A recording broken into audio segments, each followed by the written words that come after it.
5 मिनिटात 25 बातम्यांचे सहप्रायोजक आहेत defence career academy, Chhatrapati Sambhajinagar व कोल्हापूर। युवक युवतींनो, भारतीय सैन्यात घडवा अभिमानास्पद करिअर। दगडीकडा रस्ता दुभाजक पदबत दुरुस्ती कामं स्वतः करा। दैनंदिन देखभाल आणि दुरुस्ती कामासाठी कंत्राटदारावर अवलंबून राहू नका। मुंबई महापालिका आयुक्त अश्विनी भिडेंचे निर्देश।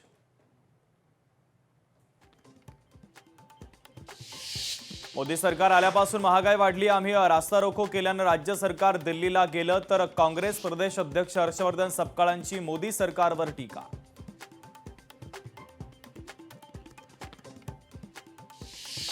नाशिकमध्ये नाफेडच्या कांदा खरेदीमधील केंद्र वाटपावरून नवा वाद। कांदा खरेदी केंद्र जाहीर करताना केलेली रचना संशयास्पद। कांदा खरेदी प्रक्रियेमध्ये मर्जीतील केंद्रांना महत्त्व दिल्याची शेतकऱ्यांमध्ये चर्चा। नीट परीक्षा पेपरफुटी प्रकरणी डॉक्टर मनोज शिरुरेला 5 दिवसांची सीबीआय कोठडी। शिवराज मोठेगावकर, प्रल्हाद कुलकर्णीला सुनावली न्यायालयीन कोठडी।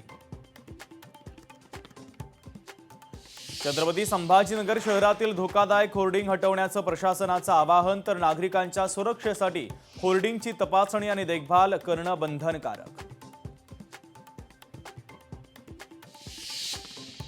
वर्ध्याच्या आर्वीमध्ये अवैध एसटीबीटी कापूस बियाणे विक्रीचा मोठा पर्दाफाश। पोलीस आणि कृषी विभागाची संयुक्त कारवाई। 29 लाखांचा मुद्देमाल जप्त।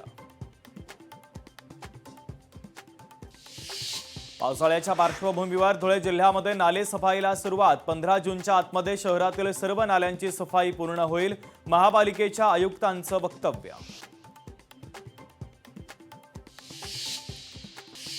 काँग्रेस सांगली सातारा विधान परिषद निवडणूक लढणार। काँग्रेसकडून संजय मेंढे आणि मयूर पाटलांचं नाव निश्चित। सिंधुदुर्ग जिल्ह्यामध्ये मान्सूनपूर्व पावसाची हजेरी। हरकुळ, सांगवे आणि कनेडी परिसरामध्ये मुसळधार पाऊस, तर कडक उन्हामुळे नागरिकांना उन्हापासून दिलासा।